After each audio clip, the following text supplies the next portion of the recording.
Janine sat as silently as she could, hunched over her laptop, listening to the rain tap the outside of the cafe like a billion tiny fingers, and trying her best to let the dim blue glow of her screen lull her into a comfortable trance. But she couldn't do that. Not while he was watching her. He had been watching her for a while now. She didn't know when he had actually entered the cafe, but she had felt his gaze lying cold and heavy on the back of her neck for several hours. Janine was not the type of person who could relax and enjoy a day. She didn't celebrate life for what it was, or live in the now, or any of that. No, Janine was a worrier. Had been since she was young. Janine often felt like the only sane person in her small circle of associates. She would never call them friends. They were happy, brash, and confident, ready to attack life with the kind of vigor only the truly ignorant could muster. She always wondered why they couldn't see what she saw.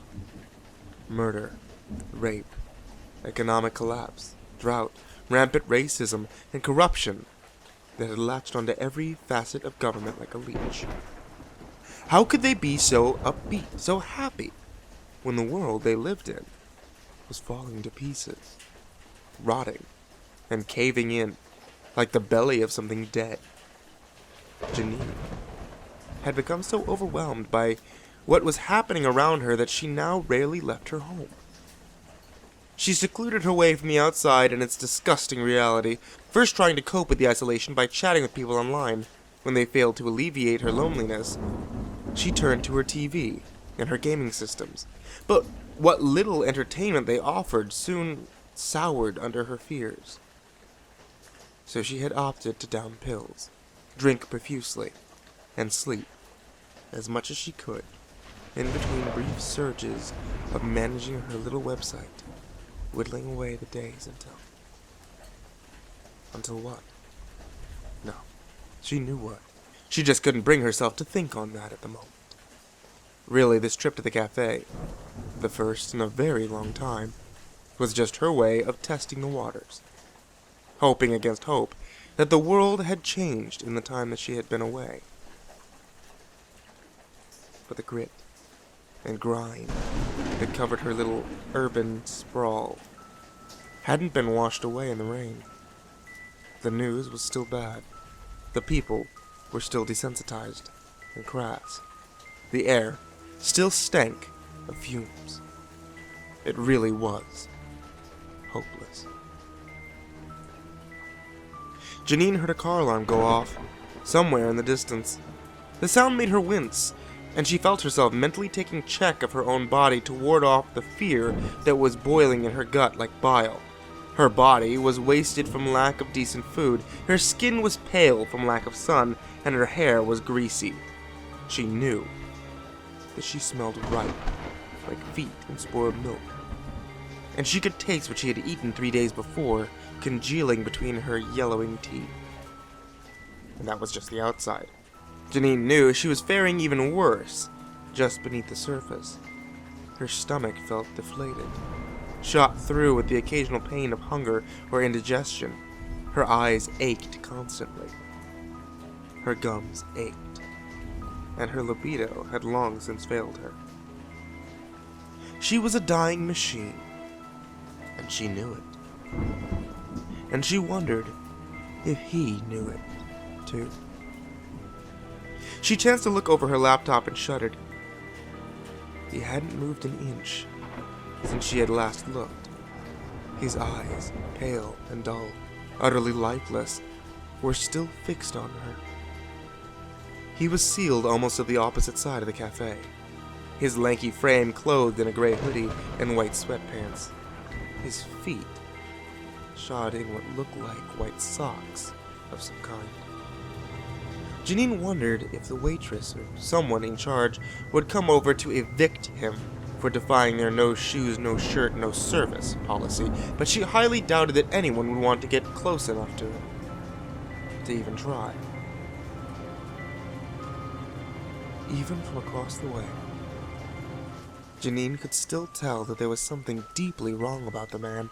The boneless way his head lolled to one side, the utter stillness of his posture that was only rarely broken by a low, silent breath. The way he never once spoke, or even acknowledged the people around him. And then, there was his face. Janine wasn't quite sure if it was a trick of the light, her own tired eyes, the remnant of the pills in her blood, or some combination thereof, but it seemed to her as though the man was deformed in some subtle way.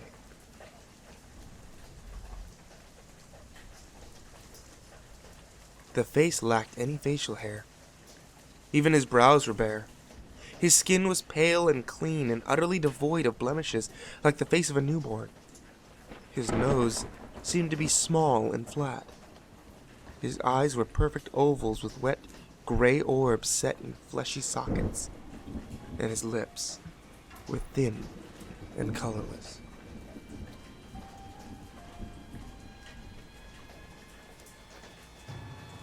All of those features were worrying enough, but there was something else that unnerved Janine on a far more primitive level.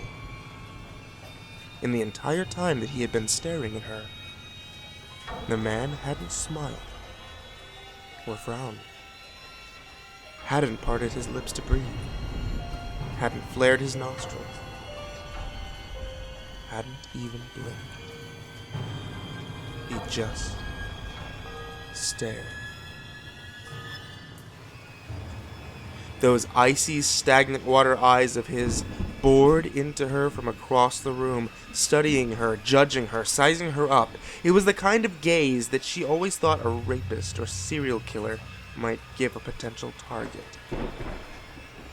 And yet, there was no lust in those eyes, no interest, no mirth, just something that she couldn't grasp, something small and half submerged within those eyes of his, like the slimy end of a worm in the mud. Outside, the rainfall intensified. A man shouted for a cab. A woman screamed at someone whose response was lost with a clap of thunder. And a man's gaze stayed on her, never wavering. I have to leave, Janine thought, feeling the suffocating grasp of oncoming panic begin to tighten around her neck. She shut her laptop, wincing at how loud the click of plastic on plastic seemed to reverberate off the tiled walls of the cafe. She stood up, tucked her $600 distraction into her backpack, and walked towards the front door with as much haste as she dared show.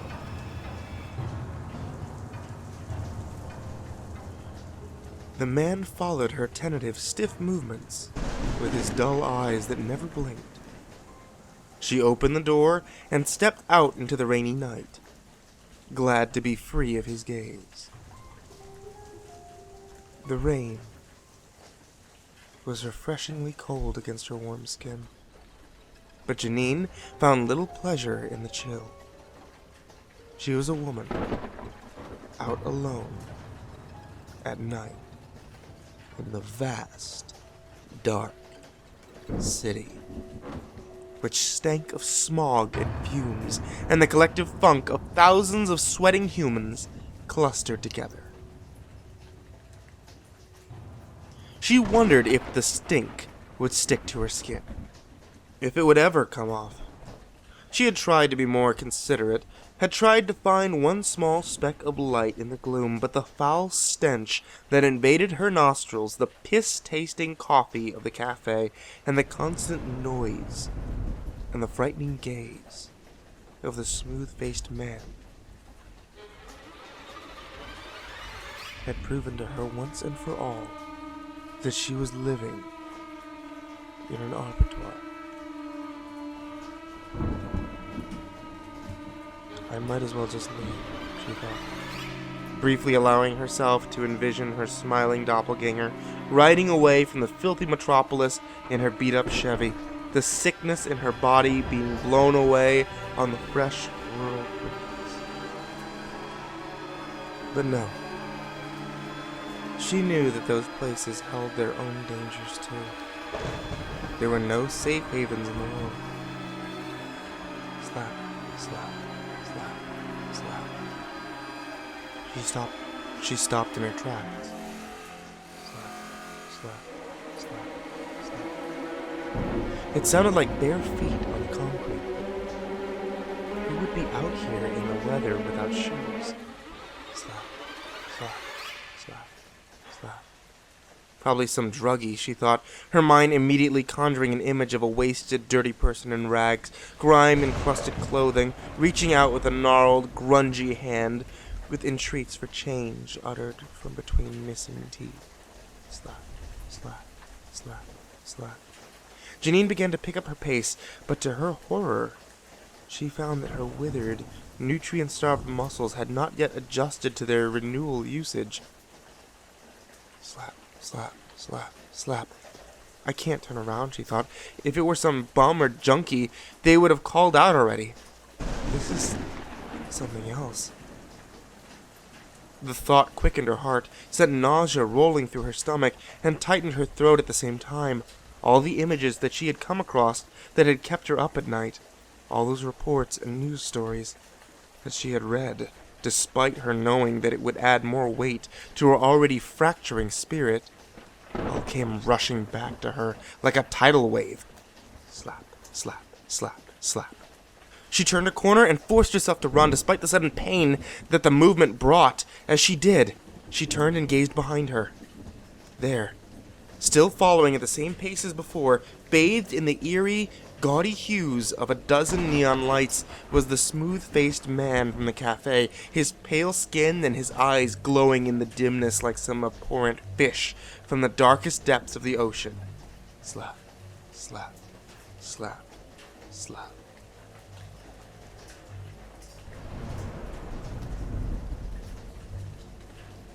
He wasn't wearing socks. A hysteria-laced giggle worming its way out from between her teeth. She ran faster, feeling her tendons burn and her lungs ache. She didn't care. She had to get home. She was blind to the odd stares that the other people were giving her, and she was deaf to the inquiries that some of them made, asking if she needed help. She just ran until her apartment came into view. She crashed through the door, inhaling the sour, stale smell of the apartment as if she had been underwater and she just now tasted fresh air. She slammed the door shut, not caring about any complaints her neighbors might raise, and bolted every one of the many locks. When this task, made more arduous by the trembling in her limbs, was completed, Janine wobbled and stumbled over to her ratty couch, and fell into the familiar comfort of the cushions. Her body was screaming at her, begging her mind for sleep. But her mind was overflowing with the possibilities of what could have happened to her. Brief flashes of her own screaming face, and tearful pleading as dead eyes gazed down at her from a smooth face. Janine knew that sleep would evade her this night, and she was almost glad for it. I know I'll have nightmares about this for a while, she thought. Maybe the sunrise would help me sleep. She gingerly propped herself up and looked out the window at the city skyline. The deep, pitch black of night was already beginning to give way to the light blue hues of dawn. Soon, the first traces of violet and purple would appear from over the horizon to herald the beginning of a new day. Heaving a trembling sigh, Janine placed her head in her hands to vent out the night's terrors, hoping that what warmth the sun could bring would comfort her. She was in the process of wiping away the last of her tears when there came a knock at the door. Janine looked at the door, at the many deadbolts and chains that hung from it, and decided to chance a look. With a steadier step, she crossed the room and peered out through the keyhole, hoping that she wouldn't see the smooth-faced man on the other side. To her great relief, it was only Mrs. Wilkes, her neighbor from across the hall, a woman of 78 who owned a great deal more cats than the building code allowed for and would often drop by. Janine suspected to keep her company when others didn't. "Janine, are you all right, dear?" she asked. "Yes. You can go back to sleep. I'm sorry I woke you," answered Janine, trying to keep her exhaustion and fear out of her voice with a kind of practiced facade that only the truly depressed can muster. There was silence. Then Mrs. Wilkes said, "Well, all right, but you do know that you can talk to me if you're feeling unwell, right?" Janine felt her lips curl into a small but genuine smile as she replied, "Thank you, and I will. Good night." Mrs. Wilkes returned her "good night" and shuffled back to her room, closing the door softly, letting a heavy silence fall. Janine sighed deeply and felt her way back to her couch. Her heart had stopped its mad tempo, and her mind was already growing cloudy with a powerful urge to sleep. All around her, the silence was beginning to invade her limbs, cocooning her senses in a way that was almost comfortable. Just a little sleep. Maybe I can call the police tomorrow, she thought, as her eyes began to slide closed. A noise, muffled and faint, yet still close by, tore through the silence and forced Janine's eyes open. She sat bolt upright, feeling a tidal wave of dread sweep through her body. The sound came again, closer this time, close enough for her to realize that what she was hearing was undeniably real and not some figment of her overworked mind. But it wasn't the distinct sound of tiny rodent claws behind the plaster. It was something larger, something that made a dry scraping sound like a reptile scuttling up a wall or slithering across the ground. Again she heard it, this time growing closer as whatever it was circumvented the width of her apartment. Janine stood, stock still, her limbs shaking, her hair prickling, her mouth chalky. The thing that was making the sound had made it to the far end of her room, where her bed lay above a small grate. The air vent. Oh, please God, no, thought Janine, as the realization struck her, its horrible truth piercing through her logic and skewering its reality. She closed her eyes and held in her tears as the lid to the air vent fell to the floor with a clatter. She felt his gaze on the back of her neck, even as his cold, horrible, soft fingers wrapped around her throat. The smooth-faced man's grip began to tighten, grinding her vertebrae into powder and reducing the fine, lattice work of veins and muscle that lay beneath her skin into pulp. She smelled the familiar stench of mingling sweat, pollution, and cancerous smoke invade her nostrils. The police found her nearly a month later, with her throat crushed and her eyes wide and affixed with pure terror. There were no fingerprints to be found, nor was there any saliva, hair follicles, or threads of clothing. Whatever had killed her had come in the night like a phantom and had left before sunrise.